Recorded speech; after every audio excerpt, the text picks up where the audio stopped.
Is wokeness ruining art? This woke virus. What is your gender? The woke mind virus. It's not natural. Woke left. That's sexist. Now, you might think that question sounds pretty stupid when we have evidence that art has been around for 45,000 years and has survived the likes of plagues, world wars, and the X-Arm anime.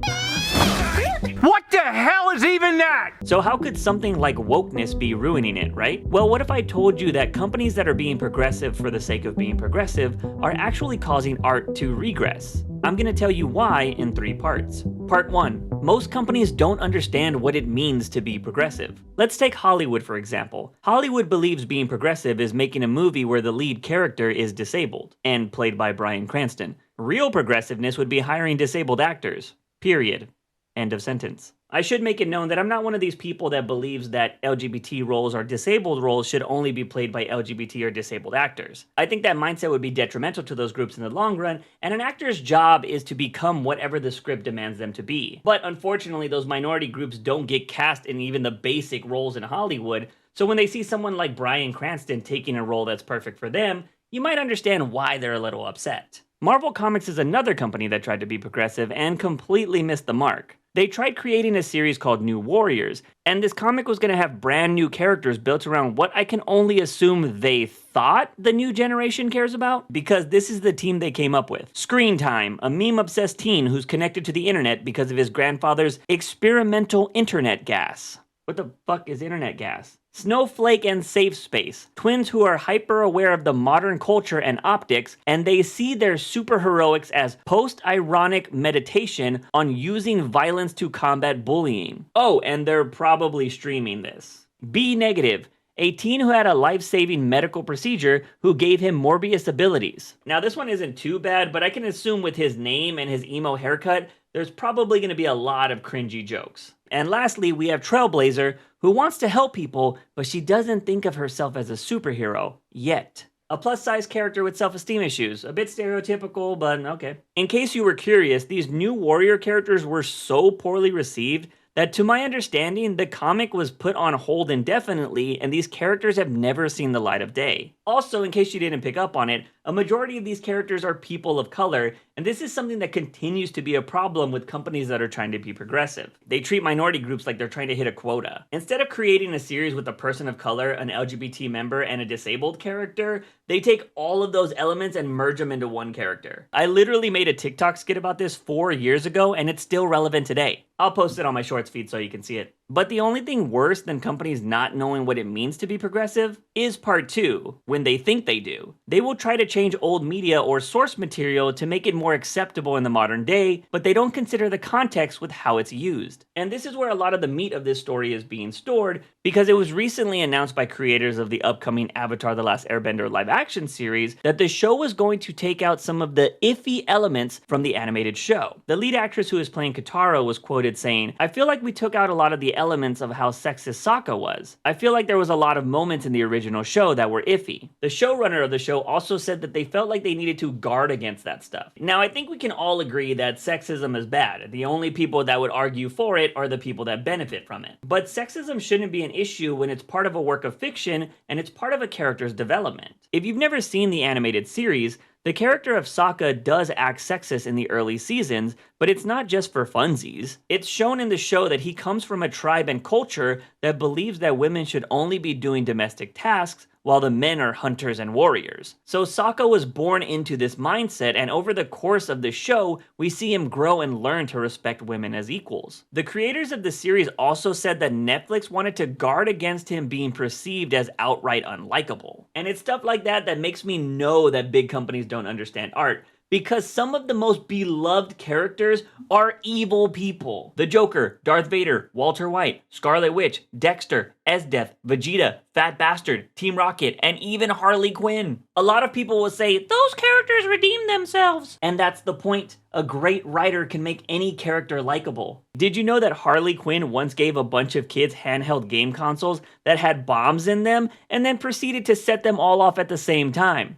But people still love her. Pivoting to another character, if you watch the show The Boys, there are literally people out there that feel bad for the Deep. He's done horrible shit on that show, but it just goes to show you that you don't need to take things away from characters because you're scared of how people are going to react. You just need to write them well, just like the animated show already did. Now, even with that explanation, I feel like there's probably still some people out there that believe that sexism has no place in this world, even in fiction. So it's probably a good idea just to get rid of it. And to that, I have to say, in a world where young men are being shaped by the likes of Andrew Tate and Aiden Ross, we need a Sokka. A character that people can relate to and then see change. Because that's one of the best traits we have as humans, the ability to be better than we were the day before. Also, if you think Netflix is great for wanting to remove sexism, I would hold that praise, because they already came out and said that we're going to see the genocide of the Airbender tribe, because for some reason, they want this kids show to appeal to the Game of Thrones audience. There is also something else that the showrunner said that I quickly want to touch on. There are certain roles I think Katara did in the cartoon that we didn't necessarily also do here.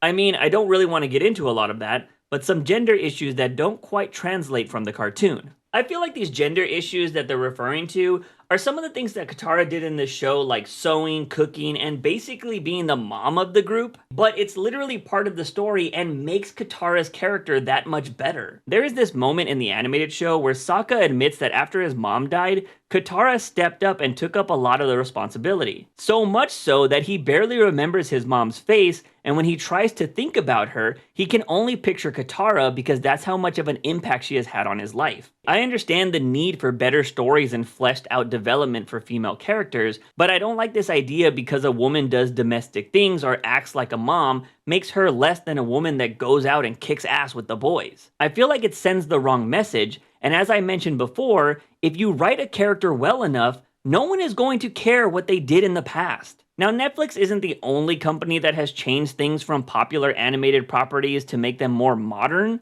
because Disney recently did this with the live-action Little Mermaid movie by changing lyrics of 2 iconic songs. But don't get this situation confused with the people that were claiming the movie was woke because they hired a black actress to play Ariel. The race swapping topic is a totally separate issue for another video, but I will say it is a little weird that red-headed characters always get swapped to black characters.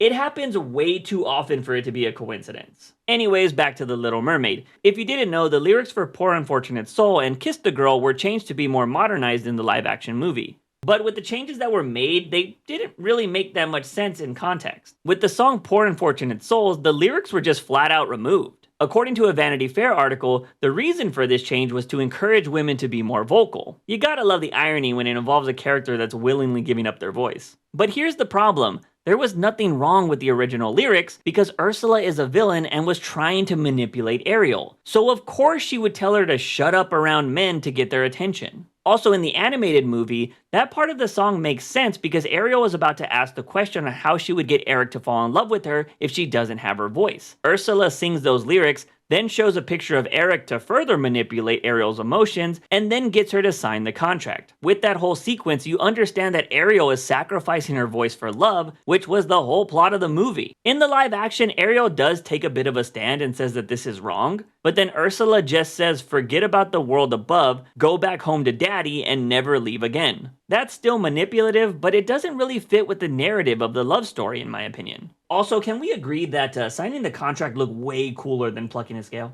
Now, when it comes to the song Kiss the Girl, this one was a lot more subtle, and I think it wasn't that big of a deal, because they changed the lyrics to basically have Eric ask for consent. Which was totally fine, but again, in context, was kind of unnecessary. Because if you look at this from Sebastian's perspective, he needs Eric to kiss Ariel, because if he doesn't, in those 3 days, she becomes Ursula's slave. I think many people would agree that if you're trying to save your friend's life, you don't always follow the proper rules. Another reason why I find this change silly is because if you want Eric to ask for a kiss, Ariel can't give verbal consent because she doesn't have a voice. I get that we want people to understand that consent is important, but I also don't think we want people going around thinking that a head nod counts as consent in intimate situations. I'm pretty sure that wouldn't hold up in a court of law. I will applaud Disney for not making their consent message cringe like the CW did.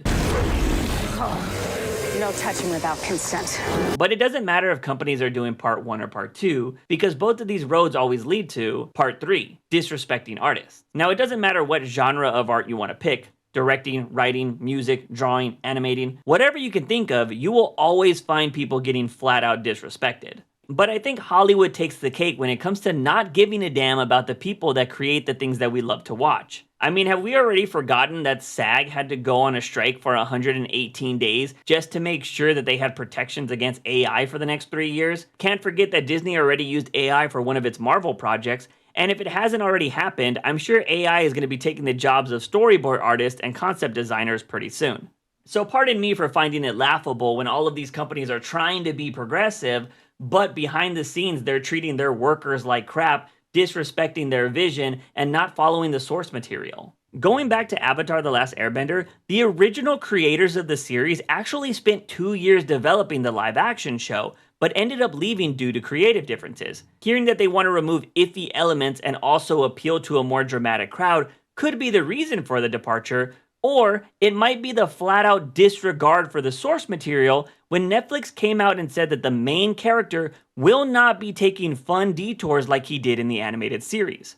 The reason why that's stupid is summed up pretty well in this tweet. The whole point is that Aang didn't want to be the Avatar. That's the whole reason he ran away in the first place. He just wanted to be a kid and didn't realize the severity of the situation until he goes around on those adventures and sees people the Fire Nation hurt. It's situations like this that show companies don't care because Aang's story matters. It's a story any person, regardless of health or gender, can relate to. Because I think we've all been in situations where we don't care about something, but when it hits close to home, then our perspective changes. If you need more examples of studios not understanding art, I got a few for you. Did you know that people on Patty Jenkins' team thought that the No Man Land scene from Wonder Woman was unnecessary for the movie? That scene was easily the best one in the movie, and it's the moment Wonder Woman becomes Wonder Woman. It's the essence of the character. Another situation was when Greta Gerwig, the director of Barbie, had to fight to keep in the whole "I'm just Ken" scene because studio execs asked if it was necessary for it to be as long as it was. That song is now nominated for an Oscar. If you haven't caught on yet, companies and studios are not progressive. They're reactionary. When Marvel makes record profits with the MCU, every studio tries to create its own universe. Barbie makes $1 billion at the box office, and now Mattel thinks every toy needs their own movie. John Wick becomes an extremely successful action franchise, and every studio launches a bunch of copycats. But the best example of companies not being progressive but reactionary is Bud Light. They decided to collaborate with trans influencer Dylan Mulvaney, and this decision hurt Kid Rock's wussy so much that he shot up a whole bunch of Bud Light that he probably paid for. And this type of reaction caused Bud Light to start pushing these super pro-America ads to get people to like them again. If they really cared, they would have doubled down and done work with Dylan Mulvaney. Plus, the outrage didn't even matter. Kid Rock still drinks Bud Light. I'll end this section with something that Quentin Tarantino said in an interview that I found relates to this topic. Ideology is more important than art. Way more, certainly to the awards. Yeah. And it's just, it's like, ideology Right. trumps art. Ideology trumps individual Terrible. effort. Ideology trumps good. Ideology trumps entertaining. I feel like those words ring very true today. People view art through their own ideologies instead of viewing art for what it is or the message it's trying to send. I do want to be clear, I'm not saying that we should accept every artist's vision, but I'm saying that they should be allowed to create it in the way they see fit. Once it's out into the world, then we can decide if it's good or bad. It's just like free speech. You can say whatever you want, but society will decide if they agree or not. Now, if you watch this whole video and you're leaving thinking, yeah, we shouldn't be listening to any woke people, you missed the whole point of this video. Progressiveness is a good thing when you understand what progressiveness is. But being progressive for the sake of being progressive doesn't do anything for anybody. Anyways, if you guys haven't seen my last video, I highly recommend you go check it out because it might just make you question the next time you buy digital media. If you like this video, I would appreciate it if you hit that subscribe button. But as always, don't forget your daily dose of juice.